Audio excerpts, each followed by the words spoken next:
Hare Krishna. Chapter 5. The Meeting of Nand and Vasudev. Although Krishna was the real son of Vasudev and Devaki, because of Kansa's atrocious activities, Vasudev could not enjoy the birth ceremony of his son. But Nand Maharaj, the foster father, celebrated the birth ceremony of Krishna very joyfully. The next day, it was declared that a male child had been born to Yashoda. According to Vedic custom, Nand Maharaj called for learned astrologers and brahmanas to perform the birth ceremony. After the birth of a child, the astrologers calculate the moment of the birth and make a horoscope of the child's future life. Another ceremony takes place after the birth of the child. The family members take baths, cleanse themselves, and decorate themselves with ornaments and nice garments. And they come before the child and the astrologer to hear of the future life of the child. Nand Maharaj and other members of the family dressed and sat down in front of the birthplace. All the Brahmanas who were assembled there on this occasion chanted auspicious mantras according to the rituals while the astrologers performed the birth ceremony. All the demigods are also worshipped on this occasion, as well as the forefathers of the family. Nand Maharaj distributed to the Brahmanas 200,000 cows, which were well decorated with cloth and ornaments.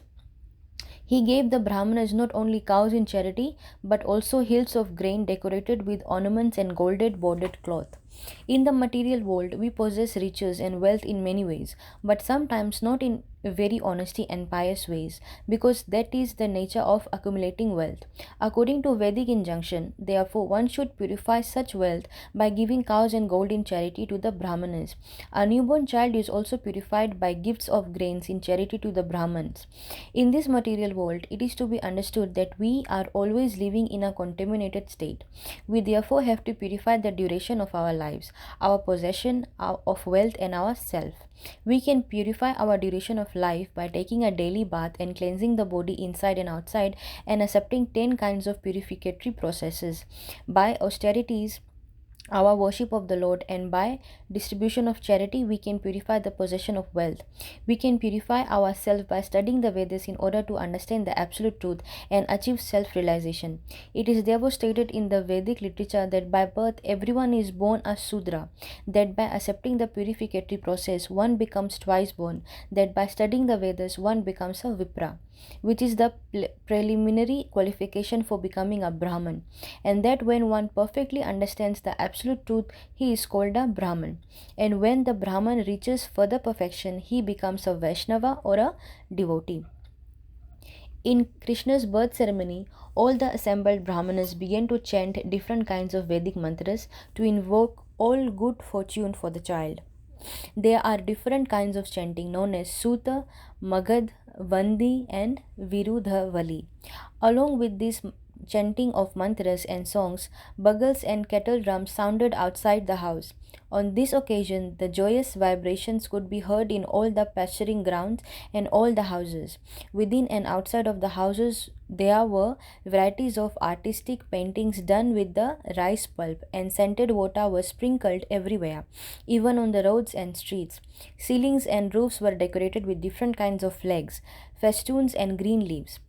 The gates were made of green leaves and flowers. All the cows, bulls, and calves were smeared with a mixture of oil and turmeric and painted with minerals like red oxide, yellow clay, and manganese.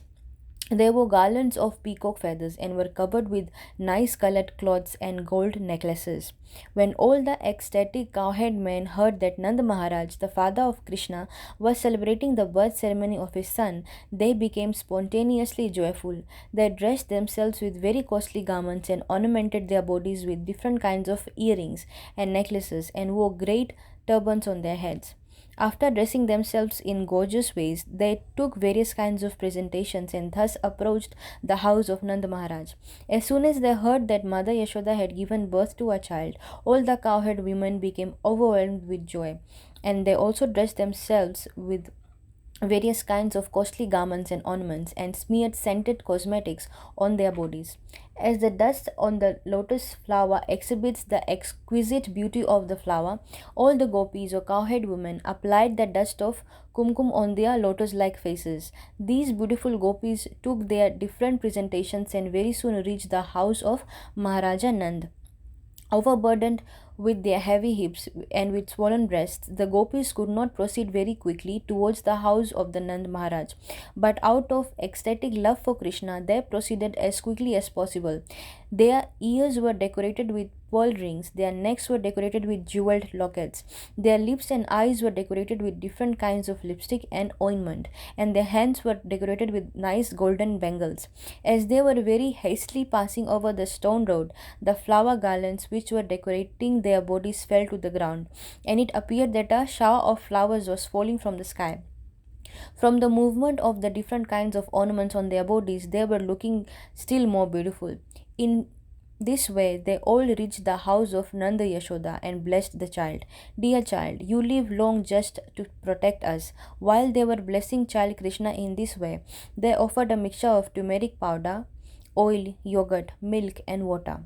They sprinkled this mixture not only on the body of child Krishna but on all other persons who were present there. Also, on that auspicious occasion, there were different bands of expert musicians playing. When the cowhead men saw the pastimes of cowhead women, they became very joyful, and in response, they also began to throw yogurt, milk, clarified butter, and water upon the bodies of the gopis. Then both parties began to throw butter on each other's bodies.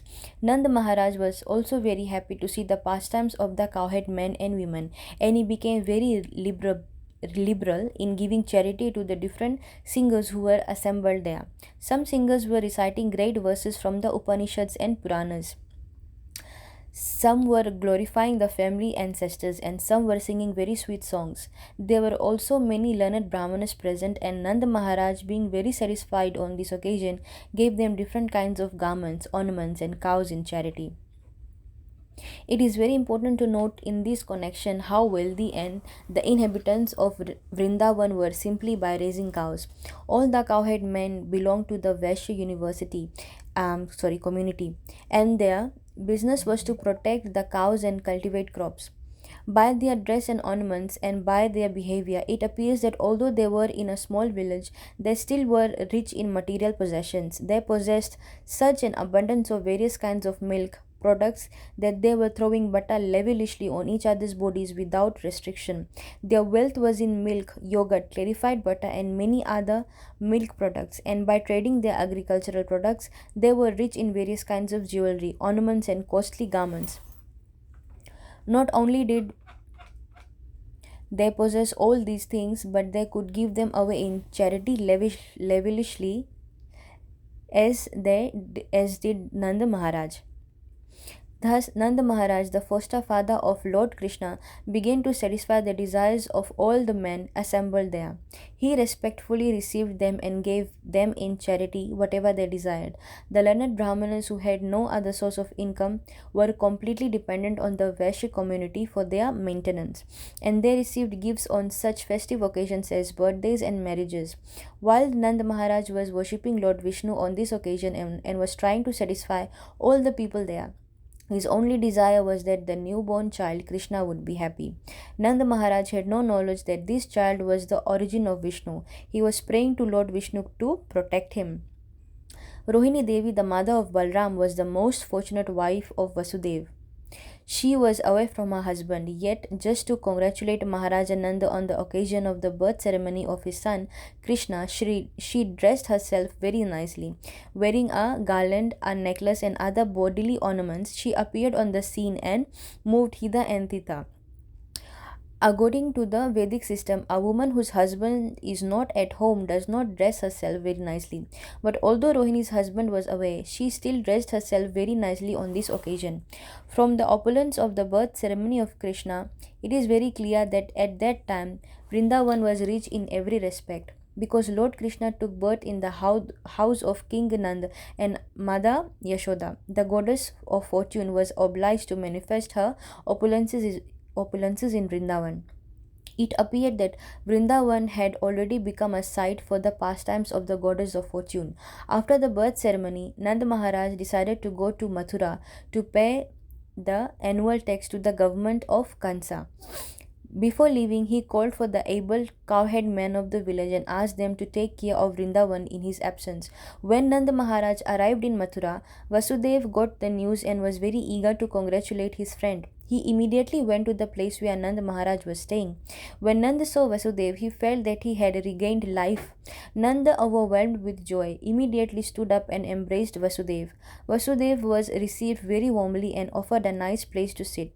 Anxious about his two sons, who had been put under the protection of Nanda without Nanda's knowledge, Vasudev inquired about them with great anxiety. Both Balram and Krishna were the sons of Vasudev. Balram was transferred to the womb of Rohini, Vasudev's own wife, but Rohini was kept under the protection of Nand Maharaj. Krishna was personally delivered to Yashoda and exchanged for her daughter. Nand Maharaj knew that Balram was the son of Vasudev, but he did not know that Krishna was also Vasudev's son. Vasudev, of course, was aware of this fact and inquired very eagerly about both Krishna and Balram. Vasudev then addressed Nanda, "My dear brother, you were old and very anxious to beget a son, and yet you had none. Now, by the grace of the Lord, you are fortunate to have a very nice son. I think that this incident is very auspicious for you. Dear friend, I was imprisoned by Kansa, and now I am released. Therefore, this is another birth for me. I had no hope of seeing you again, but by God's grace, I can see you." In this way, Vasudev indirectly expressed his anxiety about Krishna. Krishna was sent incognito to the bed of Mother Yashoda, and after Nanda was pompously celebrated Krishna's birth ceremony, he went to Mathura. So Vasudev was very pleased and said, "This is a new birth for me." He never expected that Krishna would live, because all his other sons had been killed by Kansa. Vasudev continued, "My dear friend, it is very difficult for us to live together. Although we have our family and relatives, sons and daughters, by nature's way, we are generally separated from one another. The reason for this is that every living entity appears on this earth under different pressures of fruitive activities. Also, although they assemble together, there is no certainty of their remaining together for a long time. According to one's fruitive activities, one has to act differently and thereby be separated. For example, many plants and creepers are floating on the waves of the ocean. Sometimes they come together and sometimes they separate forever. One plant goes one way and another plant goes another. Similarly, our family assembly may be very nice while we are living together, but after some time, in the course of the waves of time, we are separated.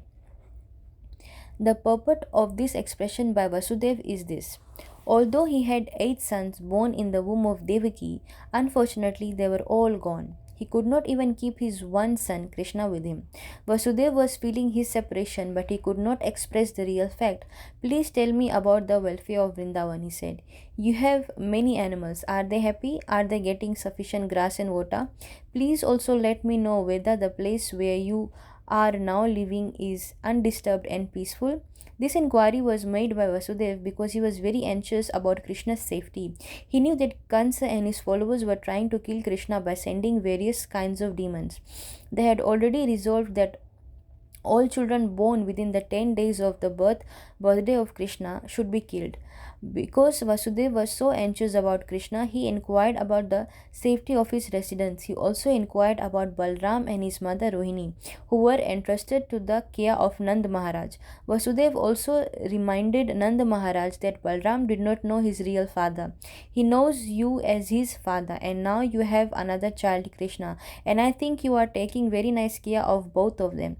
It is also significant that Vasudev inquired about the welfare of Nand Maharaj's animals. The animals, and especially the cows, were protected exactly in the manner of one's children. Vasudev was a Kshatriya and Nand Maharaj was a Vaishya. It is the duty of the Kshatriyas to give protection to the citizens, and it is the duty of the Vaishyas to give protection to the cows. The cows are as important as the citizens. Just as the human citizens should be given all kinds of protection, so the cow should also be given full protection. Vasudev continued to say that the maintenance of religious principles, economic development, and the satisfactory execution of meeting the demands of the senses depend on cooperation among relatives, nations, and all humanity. Therefore, it is everyone's duty to see that his fellow citizens and the cows are not put into difficulty. One should see to the peace and comfort of his fellow men and the animals. The development of religious principles, economic development, and sense gratification can then be achieved without difficulty. Vasudev expressed his sorrow due to not being able to give protection to his own sons born of Devaki. He was thinking that religious principles, economic development, and the satisfaction of his senses were therefore all lost. Upon hearing this, Nand Maharaj replied, My dear Vasudev, I know that you are very much aggrieved because the cruel king Kansa was killed and all your sons born of Devaki, although the last child was a daughter, Kansa could not kill her, and she has entered into the celestial planets. My dear friend, do not be aggrieved. We are all being controlled by our past unseen activities. Everyone is subjected to his past deeds, and one who is conversant with the philosophy of karma and its reaction is a man in knowledge. Such a person will not be aggrieved at any incident, happy or miserable. Vasudev then replied, My dear Nanda, if you have already paid the government taxes, then return soon to your place because I think that there may be some disturbances in Gokul. After the friendly conversation between Nand Maharaj and Vasudev, Vasudev returned to his home. Nand Maharaj and the other cowherd men who had come to Mathura to pay their taxes also returned home. Thus ends the Bhakti Vedanta purport of the 5th chapter of Krishna, the meeting of Nand and Vasudev. Hare Krishna.